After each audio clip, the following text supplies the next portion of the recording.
I was reading today this verse in Genesis when God tells Abraham, I am your shield and your great reward. The word reward here means money, wages, wealth. God is not just your protector, a shield, He's also your provider.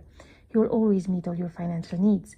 That's if you have a covenant with Him. If you believe that Jesus died for your sins, you've entered into a covenant with God by faith, the same way Abraham did. Abraham had just finished a war protecting the king of Sodom and refused to receive any spoils of war from that wicked king. He wanted no one to say the devil made him rich. He only boasted in God, and God in return said, I'll bless you with great wealth. Then Abraham said, what use is all this wealth if I don't have an heir to inherit it from me? And God said, your descendants will be as the stars in the sky and the sand on the shore. When you stand for what's right, when you don't get involved in shady businesses, when your hands and your money are clean, when you don't sell your soul for money and your birthright for a bowl of soup, God rejoices in heaven. Don't drag His name in the mud by owing allegiance to a wicked person, being indebted to the devil. Back then, when a superior like a king gave a gift to an inferior, it established loyalty and demanded allegiance in return. The king of Sodom wasn't like Melchizedek. He didn't welcome Abraham with bread and wine. He was a God-hating heathen. Owe nothing to this kind of people. You might say yes, but sometimes you become friend with the devil to cross the bridge. Sometimes you have no choice. Friend, when you walk with the devil, you'll always drown in the end.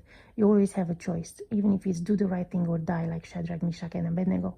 Only people who value their integrity and have the dignity to stand for what's right will live to see God's great reward. Don't give in to fear. So many times in the Bible, God told people, don't fear, for I am with you. Isaiah 41, fear not, for I am with you.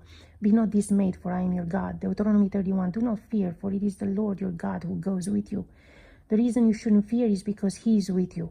The instruction, don't fear, in Hebrew, al-tira, implies a military command. Don't break flanks. Stand your ground. I am with you.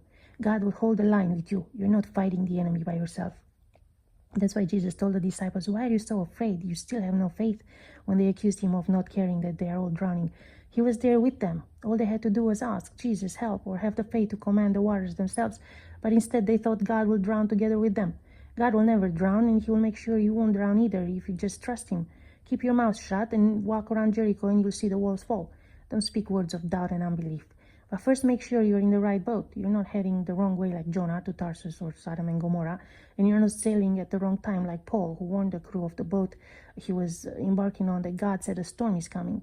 God sometimes might not calm the storm, but He'll make sure you make it alive to the destination, even if you lose all your cargo. It is always best to trust Him, His way, His timing, and you'll be all right.